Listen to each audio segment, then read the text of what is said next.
Viu? Esse hino a Estela compôs quando o filho dela morreu. E isso fala a respeito do evangelho de verdade. A gente conhece tantas pessoas que, porque foram contrariadas, abandonaram o seu Deus, né? Porque existe Deus e deuses. Tem pessoas que criam Deus à sua imagem e semelhança, e se esse Deus não agrada conforme aquilo que ele achava que Deus deveria fazer, então ele abandona. Mas esses momentos de decisão são os momentos que provam a nossa fé, se realmente nós somos quem nós dizemos que somos diante de Deus. Eu quero estar te convidando para abrir a sua Bíblia, lá em Lucas, no capítulo 10, eu vou ler só do verso 40 em diante.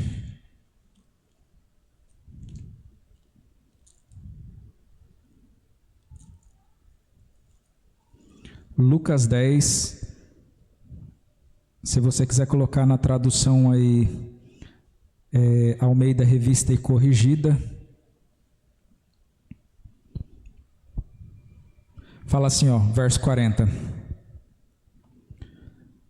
Marta, porém, andava distraída em muitos serviços, e aproximando-se disse: Senhor, não te importas que minha irmã me deixe servir só? Dize-lhe, pois, que me ajude. E respondendo Jesus disse-lhe: Marta, Marta, estás ansiosa e afadigada com muitas coisas, mas só uma é necessária, e Maria escolheu a boa parte, a qual não lhe será tirada. Amém? Que sério isso, né? Jesus fala para ela assim: você está distraída com muitas coisas. E eu quero falar com você hoje especificamente a respeito disso. O inimigo, ele não pode frustrar os planos de Deus, conforme está escrito lá em Jó 42. Mas ele pode frustrar os sonhos dos filhos, os planos, os propósitos dos filhos. E a intenção que o inimigo tem é justamente essa. Ele sabe que com Deus ele não pode alterar nada, mas ele consegue, através, às vezes, de coisas que parecem boas, tirar-nos da nossa posição e tirar-nos do propósito que Deus colocou sobre as nossas vidas. E uma das coisas que é interessante, conforme lá em Lucas 14, você vê aquela parábola onde um senhor, ele dá uma festa, uma boda, e ele convida os seus amigos para participar. E aí cada um deles dá uma desculpa diferente. Um fala: eu não posso porque eu comprei uma junta de bois e tenho que testar. O outro fala: eu comprei um terreno e eu tenho que ir lá conhecer. O outro fala: eu acabei de casar, então eu não vou poder ir. E você percebe que nenhuma dessas coisas é ruim. Nenhuma dessas coisas é pecado. Só que se torna pecado quando isso distancia você do propósito que Deus tem. Você percebe que as distrações que acabam nos levando para longe de Deus, normalmente não são coisas ruins. São coisas boas até, né? Aquele emprego que era dos seus sonhos e que de repente nunca mais você pôde ir para a igreja. É aquele lugar que você gostaria de frequentar, mas que depois que você familiarizou com aquele tipo de pessoas, as pessoas te tiraram da mentalidade que você tinha de Deus. Você percebe que não eram coisas ruins, não era um pecado em si. Era simplesmente uma distração. E se tem um tempo das distrações, esse tempo se chama hoje. Alguns dias atrás a gente estava vivendo o Natal. E o Natal você percebe que não tem nada a ver com o Natal, né? Quando fala de Natal, a primeira coisa que as pessoas pensam é em brilhinho, é em árvore de Natal. São em coisas assim que, se você parar para pensar, para nós aqui brasileiros, é um negócio que não faz o mínimo sentido. Né? Eu fico olhando para a cultura brasileira e eu falo: nossa, a gente é tão fraco, né? Que um negócio que não cabe para nós, um país quente, né? E aí você olha todo mundo com roupa fresca porque aqui é muito calor, e os enfeites de árvore de Natal e boneco de neve de gelo e aquele monte de enfeite na casa como se a gente estivesse no inverno. Você fala: cara, a gente está copiando uma coisa que não é nossa, isso nem faz sentido para nós aqui. E você percebe que a nossa cultura é tão fraca que nós acabamos abraçando coisas que não fazem o mínimo sentido. E você percebe que tem algum problema nisso? Tem um pecado nisso? De eu ter uma árvore de Natal lá na minha sala? O problema não é a árvore de Natal na minha sala, o problema é quando eu esqueço o motivo do que era o Natal de verdade. Então você percebe que o problema das distrações não é a distração em si, é o que ela está escondendo de você, é o que ela está abafando por baixo e que está impedindo de você viver. Porque talvez nós trocamos a felicidade de celebrar o nascimento de Cristo pelo fato de uma data especial onde a gente vai ter a família toda reunida. Uma data onde a gente pode comer à vontade, uma data onde é a época da prosperidade. Né? Tipo assim, são coisas que não fazem o mínimo sentido. Porque Jesus nasceu dentro de uma manjedoura. Talvez a gente tinha que ter celebrações mais ou menos parecidas com a dos judeus, né? Onde eles se retiam de comer as coisas, onde eles passavam um tempo em jejum para relembrar daquilo que aconteceu. Mas a gente dá outro significado e chama do mesmo nome. Eu não estou questionando, não estou falando que o Natal é ruim, mas eu só estou demonstrando para você de uma forma prática o como as distrações elas estão tirando a gente do nosso propósito.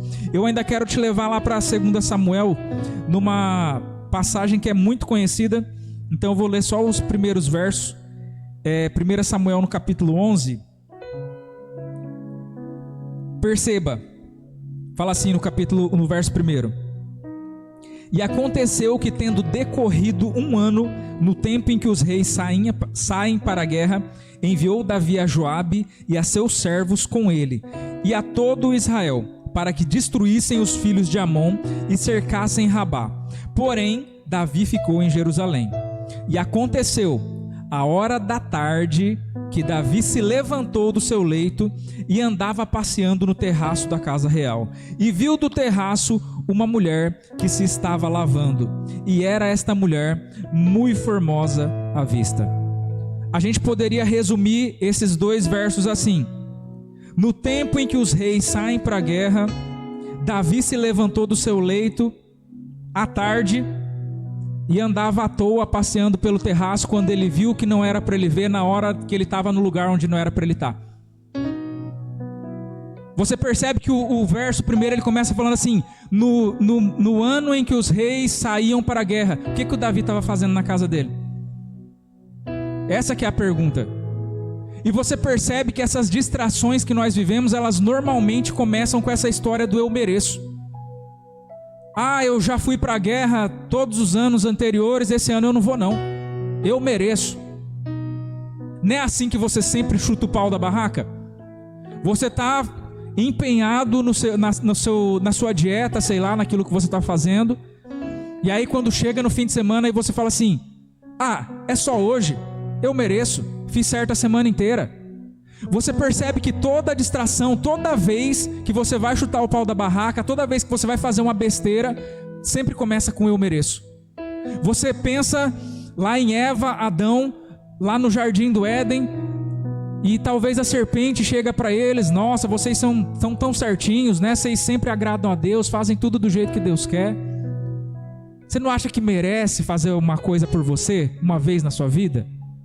Aí a pessoa já se sente, né, lisonjeado, né? Isso é o que acontece, é essa mentalidade do irmão do filho pródigo. Porque você percebe que o irmão do filho pródigo, quando o pai chega com o filho pródigo, ele fala assim: eu estou te servindo há tantos anos, eu faço tudo o que o senhor manda, e o senhor nunca sequer me deu um bezerro para que eu pudesse festejar com os meus amigos. Em outras palavras, ele está falando assim: eu mereço e você não me deu. Agora esse daí que não merece, você trata dessa forma. Então você percebe que esse eu mereço sempre vai falar a respeito do meu próprio egoísmo. E quando eu falo para você a respeito das distrações, perceba que a Batseba, que é essa mulher que estava ali tomando o banho dela, ela não era o inimigo de Davi, ela não era o inimigo de Israel. Quem era o inimigo eram os amonitas. A Batseba era só a distração.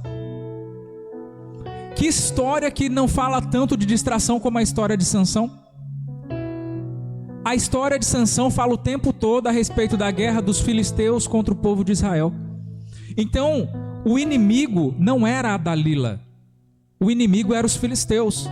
A Dalila era só a distração. Então você percebe que muitas das vezes eu não preciso do diabo, eu não preciso de coisas sobrenaturais para acontecerem na minha vida, para tirar do meu propósito, para que eu não venha viver aquilo que Deus determinou sobre a minha vida. Basta simplesmente eu entrar por uma distração. Basta eu entrar pelo caminho que eu falo assim: quer saber? Já matei 1000 homens com uma queixada, eu mereço, né? Você sempre vai cair nesse mesmo lugar. E quando você chega nessa situação, aí você percebe que você está fazendo uma escolha. E conforme a gente falou aqui a respeito de Adão e Eva, uma escolha que gerou uma maldição sobre a humanidade toda. Uma escolha que alterou o rumo de todo o universo, todo o mundo. Tudo o que Deus tinha criado foi alterado a partir daquela escolha. Então talvez esse eu mereço, talvez essa distração que você escolha fazer hoje, ela está te custando muito mais caro do que aquilo que você está recebendo. Sabe por quê? Porque quando nós falamos a respeito dos propósitos de Deus, nós falamos a respeito de princípios eternos. Só que as suas distrações, elas falam a respeito de prazeres momentâneos. Toda vez que nós trocamos os propósitos de Deus, a gente nunca troca por alguma coisa melhor. A gente sempre troca por alguma coisa que depois a gente vai fazer igual eu esqueci o nome agora, eu tô com Saul na cabeça aqui do Davi, mas eu lembro a tradução do nome da pessoa, mas eu não tô conseguindo lembrar o nome da pessoa. O irmão que trocou o prato de lentilhas ali com o outro, Isaú. O Isaú, no momento da necessidade, ele deu a sua primogenitura para o seu irmão, a troco de um prazer momentâneo. Mas e depois? Depois ele quis de volta, porque ele percebeu que a fome passou, a necessidade momentânea passa, o desespero, o sofrimento, a dor que você tem passa. Só que o propósito ele continua vigorando, que o propósito de Deus sobre nós é eterno. E aí, como é que a gente faz para que isso não venha a se tornar uma realidade sobre a nossa vida? Nós precisamos perceber que existem prioridades. E assim como Jesus ele começa falando aqui no nosso discurso de hoje, você está preocupado com muitas coisas, mas só uma é aquilo que importa. Só uma coisa é o que importa. E se você se ater a essa coisa, as demais coisas serão acrescentadas automaticamente. O problema é que muitas das vezes nós ficamos flertando com o pecado. E o problema maior ainda é que o inimigo ele está ao nosso derredor bramando como um leão, esperando a quem ele possa tragar. Então ele está simplesmente esperando que você dê uma escorregada, porque na hora que você escorregar ele vai estar lá para te pegar. Ele está ali para isso, ele está contando com isso. É a mesma coisa que acontecia ali com Sansão. Ele, o tempo todo ele ficava naquela brincadeira, vai, não vai, vai, não vai. Mas quando ele percebeu já tinha ido, aí já era tarde demais.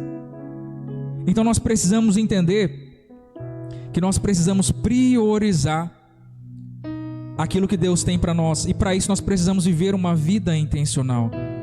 No momento em que você baixa a sua guarda, é o momento em que as coisas acontecem.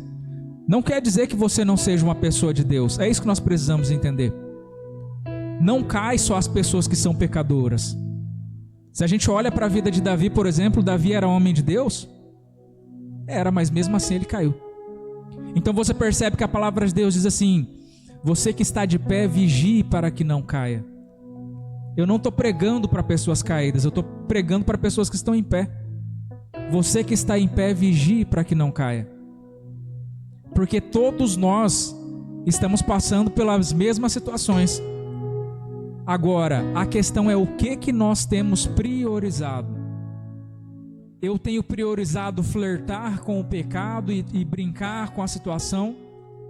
Ou eu tenho priorizado buscar a santidade, correr o mais longe possível dessas possibilidades? É isso que vai fazer a total diferença. Você percebe que quando nós falamos a respeito de viver o reino de Deus, de viver aquilo que Deus tem para nós estamos falando não de vir para a igreja exclusivamente. Nós estamos falando a respeito de você viver uma vida que agrada a Deus. Quando as pessoas perguntam sobre o reino de Deus para Jesus, ele fala assim: o reino de Deus não está lá, ou não está aqui. O reino de Deus está dentro de você. Então o reino de Deus, ele está dentro das pessoas que vivem debaixo, comissionados no reinado de Deus. Então isso é o que você está fazendo ali fora. Aqui dentro todos nós somos simplesmente receptáculos para receber aquilo que Deus tem para oferecer. Mas o que determina se nós estamos vivendo de acordo é o que nós estamos fazendo lá fora. Né? Você percebe que eu e o pastor Williams, nós temos pregações totalmente inversas, né? E você fala: nossa, vocês estão se contradizendo? Não, nós temos ministérios diferentes. O pastor William fala: vem para a igreja, gente. Vocês não podem faltar no culto. Aí o pastor Júnior fala: vai para o mundo, gente. Vocês têm que ser o povo de Deus lá fora. Eu quero ver você ser crente lá fora. São ministérios diferentes.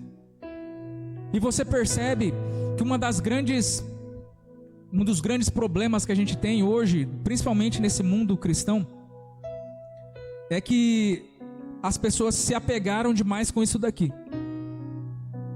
Porque aqui é muito fácil eu ser crente. É muito fácil eu me vestir tal como, eu falar tal como. O difícil é eu trazer isso para a minha vida. Conforme eu comecei falando aqui a respeito da cantora que compôs essa música na morte do filho dela. O difícil é eu falar: o milagre sou eu, quando as coisas estão ruindo sobre a minha cabeça. É aí que é difícil você continuar sendo crente. Quando as coisas não são do jeito que eu queria que fosse. É aqui que eu determino para Deus o tanto que eu sou servo e não senhor. Essa é a mentalidade que nós como cristãos precisamos chegar. E para que nós possamos viver isso, nós precisamos abraçar o nosso propósito. O Oscar Wilde, ele fala assim que viver é uma das coisas mais raras do mundo, porque a maioria das pessoas apenas existe. Se você for uma pessoa perdida dentro de você mesmo, na sua própria vida, se você não tiver propósito, a qualquer momento você vai ser tragado pelo leão. A qualquer momento você vai tentar ser validado por aquilo que as pessoas gostam ou gostariam que você fizesse. A qualquer momento você vai tentar satisfazer a vontade dos outros e acabar se perdendo. Por quê? Porque eu não tinha um propósito bem definido. Você percebe que Jesus, ele vivia tão forte esse negócio de propósito, e eu achei muito legal aquilo que o pastor William fez aqui, da última ceia que a gente celebrou com a igreja toda, porque na última ceia que Jesus celebrou, quem estava sentado do lado dele? O Judas. Ele falou: aquele que mete a mão no prato junto comigo há de me trair. E mesmo Jesus sabendo do que Judas já estava fazendo, porque ele não ia fazer, ele já estava fazendo. Ele já estava com o horário marcado, todo comprometido. Mesmo Jesus sabendo disso, ele não falou: você não senta na minha mesa mais. Mesmo sabendo que ele estava no erro, que ele estava no engano, ele não impediu que ele acessasse a mesa do Senhor. É por isso que eu digo que quando nós estamos celebrando a ceia hoje, nós estamos executando a mesa dos improváveis, porque nenhum de nós merecia estar ali. Quando você para e pensa assim: eu mereço, né? Eu vou fazer isso daqui porque eu mereço, eu tenho servido a Deus tanto tempo, então eu mereço, né? Cuidar de mim, eu mereço o melhor para mim, deixar um pouco as coisas de Deus para lá, eu mereço. Sabe o que você merece? É sério mesmo que você quer saber o que você merece? Você merece o fogo eterno. Você merece o inferno. Você merece a morte eterna. É isso que você merece. Só que Jesus, ele morreu a nossa morte para que nós pudéssemos viver a sua vida. Então, a partir de hoje, a vida que eu vivo, não vivo mais eu, mas Cristo vive em mim. Essa é a mentalidade de uma pessoa que ela foi lavada pelo sangue de Cristo. Ela entende que nada mais é mérito dela e que ela não merece nada. Tudo aquilo que ela está vivendo é pura graça. Todo o propósito que Deus ele me coloca ali, eu estou lisonjeado pelo fato dele permitir que eu participe daquilo. Porque ele não só impediu que eu morresse, mas ele ainda me deu um destino. Ele não só me tirou do charco de lodo, mas ele me fez se assentar no meio da roda dos príncipes. É isso que Deus ele faz conosco, não porque nós somos bons, não porque nós merecemos, mas porque ele é bom. Então, a partir desse pensamento, nós começamos a perceber o porquê nós precisamos se empenhar e viver os propósitos de Deus. E é tão interessante essa questão de viver propósitos. Já faz algum tempo que eu tenho percebido que a ciência ela tem se interessado, eu já estou finalizando, ela tem se interessado nos benefícios que a religião vem trazendo à humanidade durante tanto tempo. E eu me lembro de uma pesquisa que eu vi a respeito do jejum, aonde os estudiosos eles descobriram que o jejum é como se fosse um check-up natural que o corpo faz. Quando as pessoas ficam em jejum, os seus neurônios eles são restaurados. O seu corpo ele começa a fazer um processo de desintoxicação e ele começa a restaurar as partes que estão danificadas. Pessoas que tinham dores deixam de ter dores. Pessoas que tinham doenças deixam de ter doenças. Porque o jejum é como se fosse essa desintoxicação natural. Só que é uma coisa que o Evangelho já vem falando a respeito disso há tanto tempo. Só que a ciência simplesmente hoje ela comprova uma coisa que já acontecia. E há pouco tempo atrás eu vi uma pesquisa com relação a propósito. E nessa pesquisa, depois de mais de 30 anos de estudos, eu até anotei aqui o número de pessoas, mais de 70 mil participantes, mais de 105 estudos a respeito de propósito. Eles chegaram na conclusão que pessoas que têm um propósito vivem mais e são as pessoas mais felizes. Eu não vivo pelas condições, eu vivo pelo aquilo que Ele me fez. E até as coisas que eu chamo de defeito, Ele chama de características especiais. Tudo isso está atrelado ao propósito pelo qual Ele me colocou na onde eu estou. Então não despreze o seu propósito. Não despreze aquilo que Deus tem colocado nas suas mãos por causa de um momento, por causa de um prazer, por causa de um algo que você acha que eu preciso tanto. Faça um comparativo entre aquilo que é passageiro e aquilo que é eterno. E você vai perceber que o peso daquilo que Deus tem para você é imensuravelmente maior do que aquilo que você mesmo quer. Eu gostaria de pedir para que você ficasse de pé.